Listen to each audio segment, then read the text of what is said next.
A human being makes plans, but it is dear God who determines the way. Der Mensch denkt und Gott lenkt.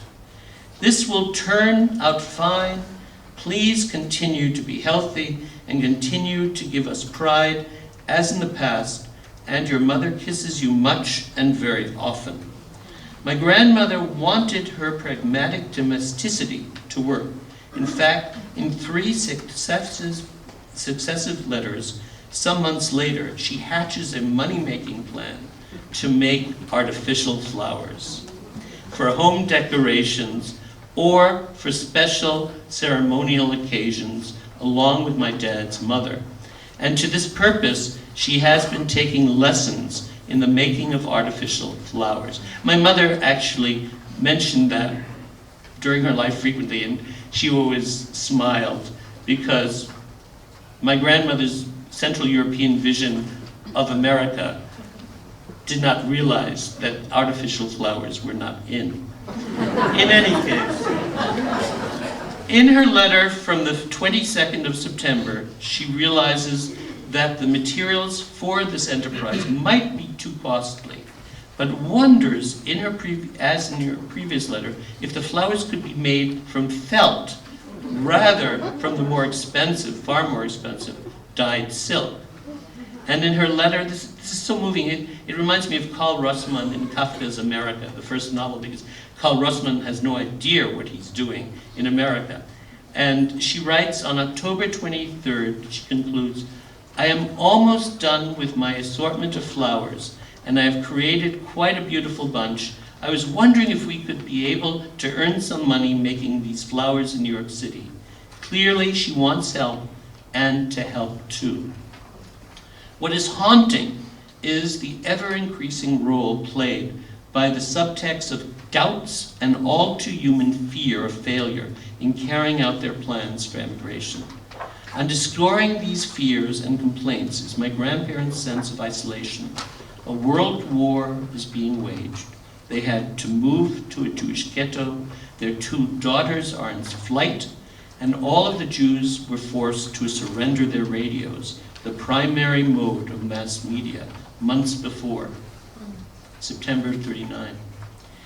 And the Nazis in their roles as common thieves or robbers must not be neglected. By 1938, the Yale historian Peter Gay writes, all Jewish fortunes above 5,000 marks had to be registered with Goering's office, and Nazi officials had begun to draw up registers of Jewish property across Germany. Confiscation seemed only a matter of time. The Nazi plan is taking hold to make their victims ever smaller and eventually to annihilate them. My grandmother states in early April of 1940, after bemoaning the fact that it has been close to 2 months that they have not heard from my parents, who were actually on overland passage from Stockholm via Riga, Moscow, on the Trans-Siberian Railroad to Vladivostok, then to Seoul, and then finally landing in Tokyo. And she writes also that they had not heard from their other daughter for a month. She writes in April 1940, quote, I have got to get myself together, otherwise I would be in total despair. And she repeats this line verbatim, Ich muss mich zusammenhalten, sonst könnte man ganz verzweifeln, on a postcard from April 20th. And she writes that April 20th, the actual birthday of Adolf Hitler, an official celebratory national holiday throughout Central Europe. That is a message. In my grandfather's case, his earlier voiced high hopes as far as receiving a speedy immigration number sound more realistic in a letter dated the 22nd of April. He writes, as regards the Jewish Relief Agency, I will be in touch with them after Passover and be back to you when we find out the latest. You too can judge whether we are making progress with our number and come to immigrate soon, or whether we have entered a limbo status or ein Vaterland, a bureaucratic country for just waiting. In his next letter from early June, my grandfather is counting again in vain on the Hamburg-America line, and this time to take them to Japan, where my parents have begun to live after gaining the visa and proper passage. It turns out, however, that the Hamburg-America line was suspending its operations at the outset of World War II, and the majority of their boats were impounded in neutral ports. The depression and anger of my grandparents in not making any progress in their immigration attempts becomes palpable. But how do they voice their criticism? Each of their letters arrives in Stockholm later than Tokyo, and then still later in New York City, where my parents are living in the in Washington Heights, which we all called Frankfurt on the Hudson.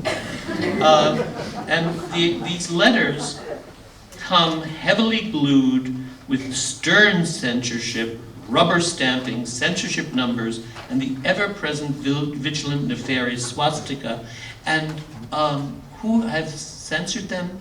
The Oberkommando der Wehrmacht. So this overstaffed, super staff of the Nazi army, this older Jewish couple, they just want to be with their family, and the Wehrmacht is censoring these letters.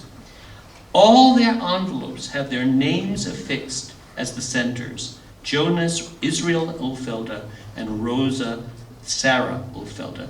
Jewish men and women were stripped of their individualized names and became a collective tribe of non-personalized middle names of Israel's and Sarah's.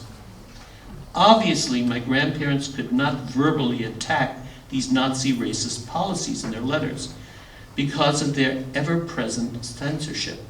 But what they could do, and both did, and my grandmother's father did it too, is my grandmother's father, my great-grandfather did too in his single complete letter in the correspondence, is to engage in what Flo Kennedy, the first African-American graduate of Columbia Law School, called horizontal hostility. They could voice their frustration and all-consuming anger at those relatives in America, their own mishpocha, their own family, who probably could not have spared the money to book sea passage for them out of Europe in the first place. But my grandparents' venting takes on an ever major therapeutic role in the correspondence. As the time sped on through the early winter of 1940, the fees for passage were becoming steeper as the amount of passenger boats in service in submarine-infested waters was markedly decreasing. Psychologically, this anger leveled against some of the cousins was a counterbalance to the help they perceived was going to come from the good cousins. So in their letters, they really carve out camps. They're the good cousins, they're the bad cousins. And furthermore, as parents, they could continue to advise their children as to seek help from, as those cousins to seek help from, and those cousins to avoid. The following 5 direct quotations come from October 15th, 1940 through September 41, and they form Roman numeral 4 on your handout. The first 3 quotes are from my outspoken grandmother. Go to Irma Amdo and her family. They are the only ones from my side of the family whom you should visit. The other cousins have not helped. I am not a big fan of these relatives because they have done nothing for us, whereas Irma, please send her all my greetings, our greetings, and we are hoping that she does as much as is necessary for your uncle. When you begin to have financial dealings with those relatives, the friendship goes out the window. The 4th quote is from my more philosophical grandfather. He says, that entire side of the family was only there for the taking of things and not for giving them. Thank God that I never depended on them. Unfortunately, today I cannot behave so independently. And the last quote, the fifth, is from my grandmother's father. Quote, already for 4 years I've been writing my fingers to the bone without any result to these two families, and from them in return kind words and nothing substantial. A year later, this once first and last Jewish mayor of his upper Franconian hamlet, Selig Manhas, the Blessed One, Baruch, was intentionally starved to death in some building's attic in the overcrowded Theresienstadt concentration camp.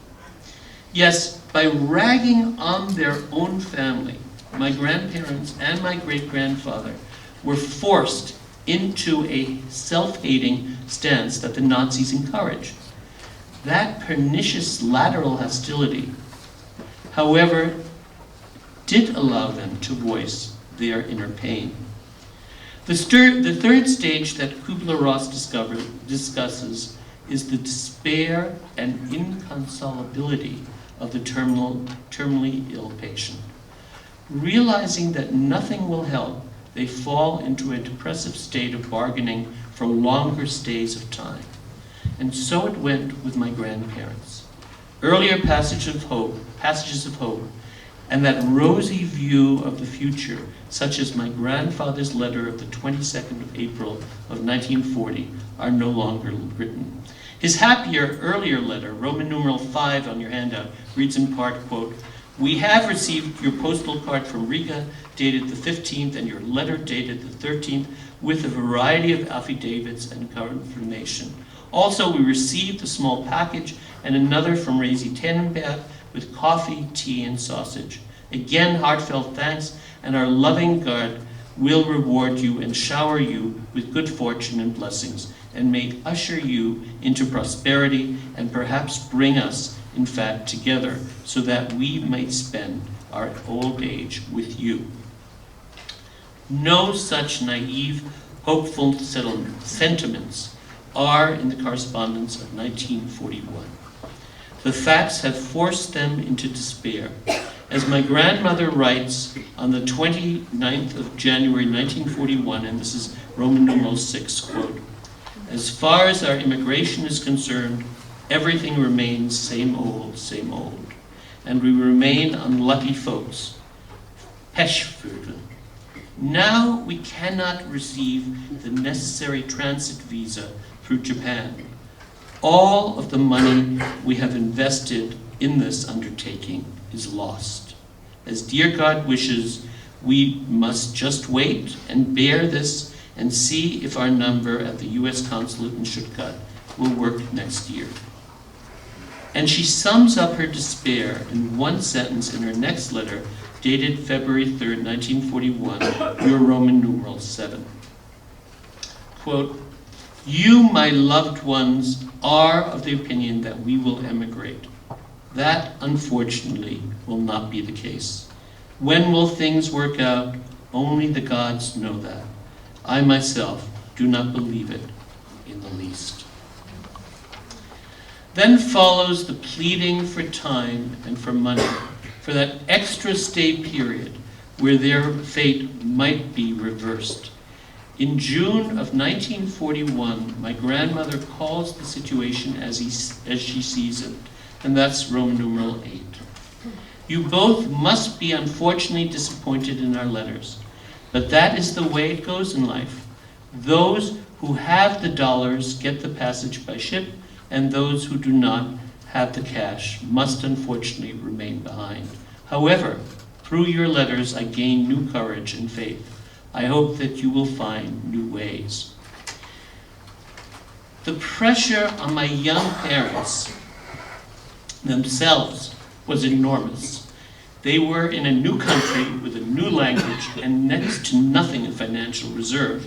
And these letters, particularly in 41, put a lot of pressure on them. So much that we, overt talkers, I was only a child, never talked about these correspondence in my family in the 50s and the 60s and 70s until this project. The finality of staying put in Fortress Europe, my grandparents signaled clearly with the writing out in their own handwriting of the newest paralyzing prohibitions on travel for Jews.